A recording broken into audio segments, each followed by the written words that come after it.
are two kinds of luxury car buyers. The first is the one that wants their car right now, no matter what. Even if that means paying a huge premium, and even if that means settling for a car they didn't originally want in the first place. And then there's the second kind, the more discerning kind, the one that knows exactly what they want and knows that sometimes it's worth waiting just a little bit if what you want is really rather special.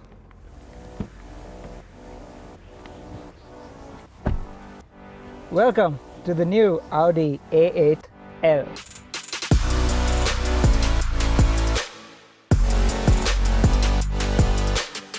As some of you may know, the A8 made its global debut way back in 2017, and now almost 2.5 years later it's come to India. So yes, customers yearning for a new A8 will have had to wait a while, but Audi has made sure it's come in with a bang.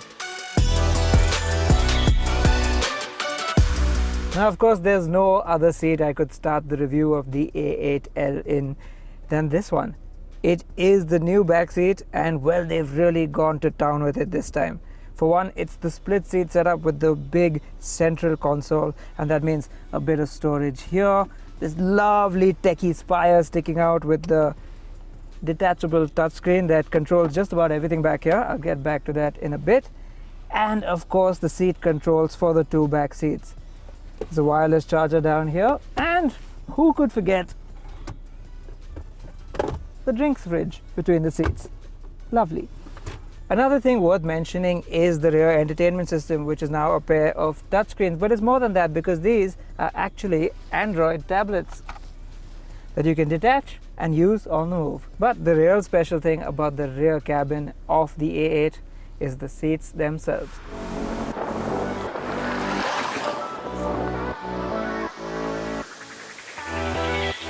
Now this really is the life. This is the seat you want to be sat in. And I wouldn't blame any owner of this car if they never got up and drove. Because really, what more could you want? There's just so many toys to tinker with around here. There's simple stuff like these roof-mounted LED illuminated vanity mirrors, all the way to more complex lighting like matrix LED reading lights. Now, it looks like any old LED reading lamp, but if you go into the touchscreen, you can adjust exactly where you want the beam to be focused, right down to this tiny little cone. So if you want to point it just at your book, you can do just that, and you can direct it wherever you want. And now to the seat itself. First up, I think I'd like it ventilated level 2, if that's all right. Then I would like to adjust the headrest a little bit. There we go, just a little bit lower. Shoulder support, I think I could use a bit of that. And it doesn't end there. With a single touch, I can turn this to the ultimate executive lounge. Moves the front passenger seat forward, slides me all the way back down, and even releases a nice powered footrest for me to stretch out on. But it doesn't even stop there, because now I'm going to have a massage. And what's even more amazing is over in the back of the front backrest is a little pad that I'm pressed my feet up against, and it is now giving me a foot massage. They really have thought of everything with this car, haven't they? As for the seat itself, perhaps it could have reclined a little further, and the seat cushioning here could have been a little more generous for that perfect business class experience. But once snug and in place, I doubt anyone could really find fault with this back seat. Besides, there are plenty of goodies, not just in the back, but also at the front too, to keep you occupied. You get a 750 watt Bang & Olufsen sound system as standard, but this super 1920 watt version is optional. There are connected car features via an onboard SIM card, so those tablets at the back can be used to stream Netflix or even for video conferencing. The cabin is, as ever with Audi and especially with the A8, exceptionally well built with only the finest materials and a very techie appeal. You'll love the motorized AC vent covers that gently roll open when you use the touch-sensitive controls, as well as the latest generation of Audi's superb virtual cockpit digital dials. And then there's the dual touchscreen MMI interface, which looks amazing blended into the gloss black surface and is packed with features, including 360-degree cameras. But the fact that there are almost no buttons makes it tricky to use on the move. That aside though, what is the new A8 like if you're actually driving? Now this is probably the last seat the owner of an A8L would find themselves. But in the off chance that you feel the need to drive yourself to the golf club, let me tell you what it's like. You're actually pretty well catered to over here. At your disposal is 340 horsepower and 500 Newton meters from a 3-litre turbocharged V6 petrol engine. Now while those numbers sound pretty substantial, let me tell you right off the bat that this is not a sporty engine. And while that might be a bother in something like the Q8, in this A8, it suits the car just perfectly. The engine is very refined and very relaxed in its power delivery. And the 8-speed automatic gearbox just slushes away smoothly in the background. It's ZF's torque converter and it does a superb job. There are a few bugbears. For one, there is a bit of a squeak that comes out of the dashboard on a bumpy road. The footwell is really narrow thanks to this huge central tunnel, and though you might not be able to tell it right now, you do get a lot of reflections off that piano black dashboard. Now of course this A8 limousine is not going to be a sporty handler, and so that's just fine. The steering is a bit numb, but it's very light and it's very easy to maneuver this big car in traffic. And what really helps that is the rear wheel steering. This massive 5-meter plus long sedan handles like a tiny hatchback in traffic.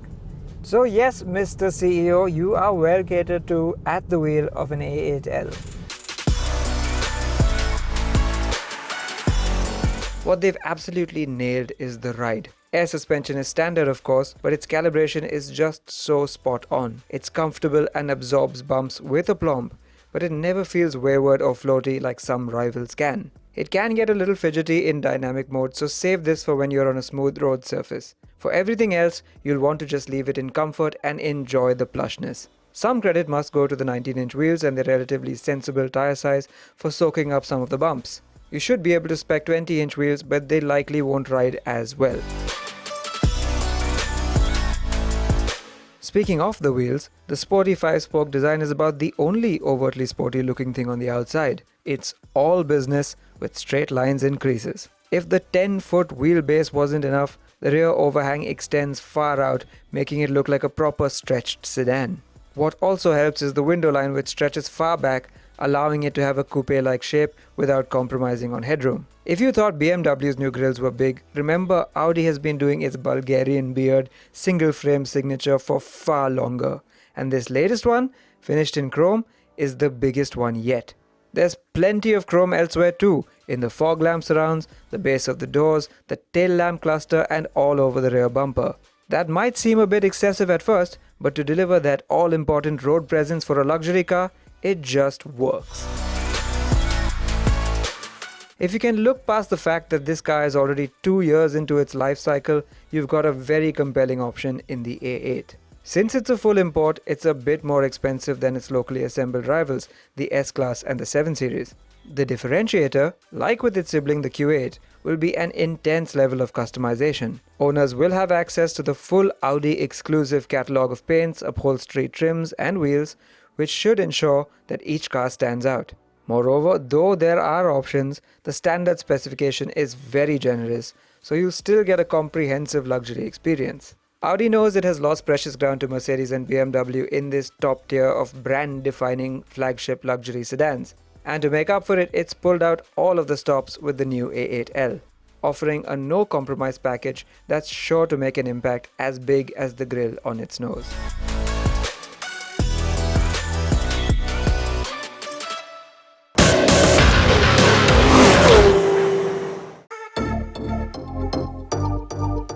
The 2020 Auto Expo was a very dull affair when it came to motorcycles.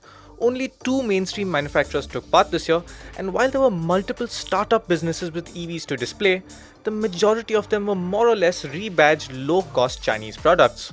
Suzuki was the only Japanese two-wheeler company present this year, and this is what they had to show. You join us fresh after the first big two-wheeler event at the Auto Expo. We're on the Suzuki stand, and as you can see, there are no new products here. This is the Access 125, SF250 Gixxer, and the standard Gixxer.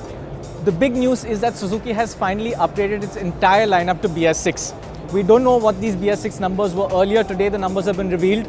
There's a very small drop in torque for the SF250, the Gixxer 250, but it's not a small drop overall. The 150, however, has seen a drop in power and torque. And when you go back to the original Gixxer, it's now down by 1.2 horsepower. It's now 13.6 HP, which is unfortunate. Suzuki also had the new BS6 Bergman on display as well as the Intruder BS6, both of which are now fuel injected. The company hasn't revealed prices yet, but they say that the Bergman BS6 will be out by the end of February and the rest of the range in early to mid-March. The lack of any new products for India was disappointing, but there was a bit of excitement thanks to the showcase of the new international spec GSX-S Katana. This is the modern reborn Katana. It's based on the old 80s model, which is a legend, and the design is very similar to the old bike. It's sleek, it reminds me of the Street Hawk show from back in the day, and it's got a lot of power underneath, because underneath this funky modern retro style is a 1000cc powertrain from the GSX-S 1000, and it makes 150 horsepower, which is a lot. Suzuki says they're evaluating customer response and they may bring the Katana here to India as a CKD. However, that won't happen anytime soon because this bike is not yet Euro 5 compliant, which means it isn't BS6 compliant. The company did have a 2020 V-Strom 650 on display, which does meet the BS6 norms. However, that might be the only emissions compliant big bike that Suzuki will have to sell in India for at least a few months after the BS6 rules kick in on April 1, 2020. From Suzuki, we move on to Piaggio, a company that did in fact have a brand new product for India. Okay, we're with the most important product from the Auto Expo in terms of motorcycles. This is the new Aprilia SXR 160. Brand new product, just been unveiled today, and it's what Aprilia calls a Cross Max concept. It's essentially a maxi scooter. They're not telling us all the details. What we know is this product will go on sale sometime in Q3 of this year. Bookings open in August. What we do know is it uses the 160cc engine from the new SR 160, which has also just come on sale from BS6. It's essentially an old SR 150 engine stroked out to 160cc. A little more power, a little more torque than before. I think it's 8 kilowatts of power and 11.6 Nm of torque. We're told that this will have a very similar state of tune to the SR 160. So what you have here is a scooter that's been designed in Italy but for India, and I think they've taken a lot of inputs from the SR. We don't know whether there's more suspension travel on it or not. What we do know is the chassis is very similar. Apparently the steering rake angle is quite different, it's more relaxed now. That will have an effect on the wheelbase as well. What we hope to see and expect to see is that this will be a more comfortable scooter. The SR was great fun to ride, not comfortable at all. We'd like to see a more pliant scooter, and I believe that they made efforts in making the seat height a little low as well. Again, we don't have numbers, this is just some of the information been given now. It's running on 12-inch wheels at both ends, not 14 inches like the SR. That should liberate more seat space, and in general, like I said, practicality and comfort seems to be the point here. But that's without sacrificing on looks, because front, rear, side, it's a very good looking scooter. Competition-wise, well, there's a Suzuki Bergman. I suspect this will be a lot more expensive. We believe that Aprilia will price this somewhere between the SR range and the Vespas, probably closer to the Vespas. We'll know more later in the year, but for now, that's the SXR 160. In addition to the SXR 160, Piaggio also had the Aprilia RSV4 1100, Tuono V4 1100 and the Moto Guzzi V85 TT adventure bike on display. And all three of these bikes are on sale in India via the CBU route. However, this won't be for long because none of them are BS6 compliant at the moment. In terms of electric vehicles, Piaggio also had the Vespa Elettrica on display, and the company has revealed that while we won't be getting that exact scooter, they are evaluating an EV for our market that uses a similar powertrain. However, it will take at least a year or two before this EV goes on sale here. Among the many standalone EV players present at the Auto Expo, the big names included Hero Electric, who had an electric motorcycle and an electric trike on display, with launch plans for somewhere around the end of the year. This is it. This is Hero Electric's first motorcycle, and it's also their first really premium product. Hero Electric, like many electric manufacturers in India, does not design and develop their own products. These are sourced from what we're told are various vendors worldwide. On this particular motorcycle, most of the components, including the tires, are Chinese. In addition to Hero Electric, there was also a presence from Okinawa, as well as less heard of names like EV, eVerve, Evolet, and many more.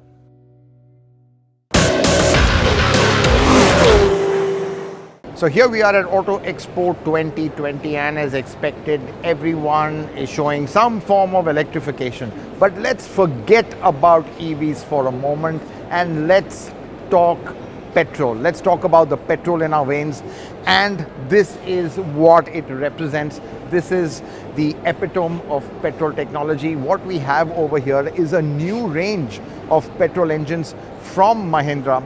They're called the M Stallion. That's what the market name for it is.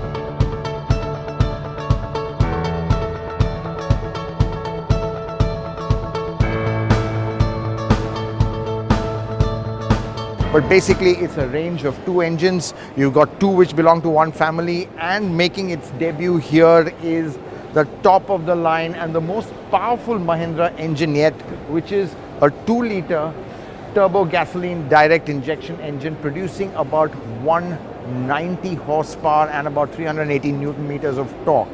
But let's start right from the base, which is the 1.2 GDI. Again, this is, we've seen an iteration of this engine earlier in the XUV300, but it wasn't direct injection, it was turbocharged. But with GDI, you've got power which jumps to about 130 horsepower. This is quite interesting. It's the 4-cylinder version of this. This is the 1.23 cylinder. This is a 4-cylinder version, and you've got a corresponding increase in cubic capacity to 1.5 liters. Now this engine produces about 160 horsepower, so about 30 horsepower jumps. Now let's talk about this engine and really what's specific to it. Now let's start with the genesis actually. Mahindra has been perceived as a car maker that's predominantly diesel driven, and it wants to change that perception and be in line with the shift to petrol which is happening rapidly, and that's why you've got all these engines over here. But what really is unique about these engines? Well, it's following now a trend which is to keep friction as low as possible. Friction is the biggest enemy of any engine, and for that they've got a lot of friction reducing techniques.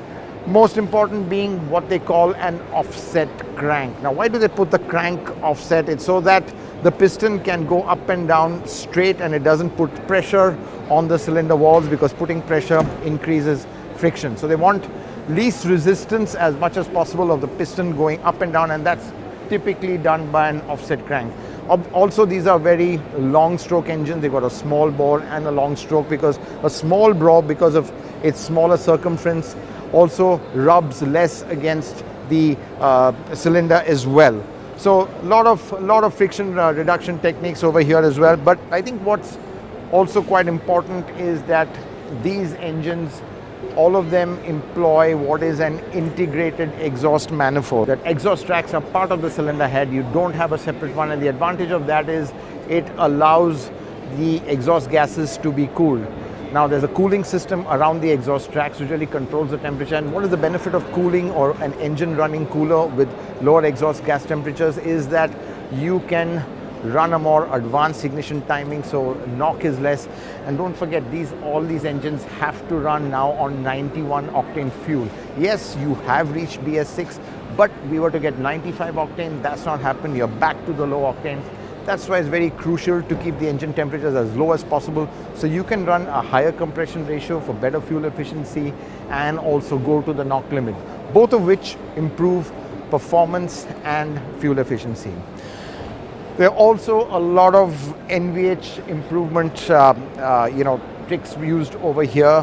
What you have got is you've got a very stiff crankcase, so the vibration is quite less. You've got a dual mass flywheel. Now all three engines have a dual mass flywheel. That also kind of minimizes the vibration. So really focusing on smoothness, and that's really what all these engines have. But I think also what is key is that these engines, what Mahindra says, is going to give a blend of good mid-range torque, just like their diesels did, good fuel efficiency and refinement. Now all these are very, very conflicting requirements, so balancing out is really been the key. Of course, the proof of the pudding is going to be in the eating. We are going to see these engines in vehicles soon. The 2-litre is the one I'm really looking forward to. That's going to be coming in the next generation Thar. It will be followed in the next gen XUV and even the Scorpio, which is coming. This 1.5 could be powering a Marazzo. Yes, a Marazzo could be getting a petrol engine, and the XUV 300 could get a more powerful version of this one. And obviously all the other partners, which is SsangYong and Ford, can benefit from these powertrains. So clearly it's a very, very aggressive petrol engine strategy that Mahindra is pursuing. There's a lot of competition out there, but what we have seen is that in terms of spec, in terms of design and in terms of approach, Mahindra has left no stone unturned. They've thrown in all the good bits in it. Even in terms of manufacturing techniques, they've tried to ensure that the engine is built to very, very precise tolerances, because that's what engines need to deliver the requisite amount of efficiency and performance. So that's a wrap on the technical aspects, but what Mahindra is most proud of is the way these engines perform. Mahindra says these TGDI engines, which have an overboost characteristic, should give you all the oomph you need. So that's a bit of a wrap on the new petrol engine range from Mahindra and Mahindra, and now we just can't wait to drive a car powered by them. And now it's time for tips on sustainability and protecting the environment with Servo Futura G Plus from Indian Oil. Choose a smaller car if you don't need the size and space. Overloading the car with weight makes it work harder.